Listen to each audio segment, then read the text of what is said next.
Welcome to daily star update. একই কাণ্ড করে বসল সুধা। সম্প্রতি বেশ কয়েক বছরের লিভ নিয়েছে ধারাবাহিক।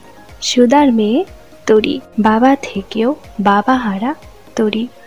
কারণ অভিমান করে সুধা আলাদা হয়ে গিয়েছে তেজের কাছ থেকে। নিজের শ্বশুর বাড়ির সাথে সম্পর্ক না থাকলেও সন্তান তরিকে ছবি দেখিয়েছে তাদের, কিন্তু দেখায়নি শুধু তেজের ছবি। কারণ তরি তার বাবার পরিচয় জানুক সেটা চায় না সুধা।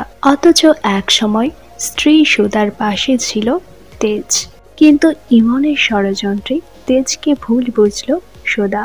অনেকে মনে করছেন সুধা এই ব্যাপারটি মোটেও ভালো করেনি। ইমন যে এই রকম সেটা আগে থেকেই জানে সুধা, তাই শুধুমাত্র ইমনের জন্য তেজকে ভুল বোঝা উচিত হয়নি সুধার। শুধু নিজেকে নয়, মেয়ে তরিকেও বঞ্চিত করেছে সে।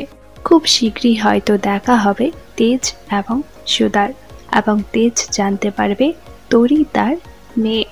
তরির জন্য কি করে তারা ভুল বোঝাবুঝি ফেলে আবার এক হয় সেটাই দেখার।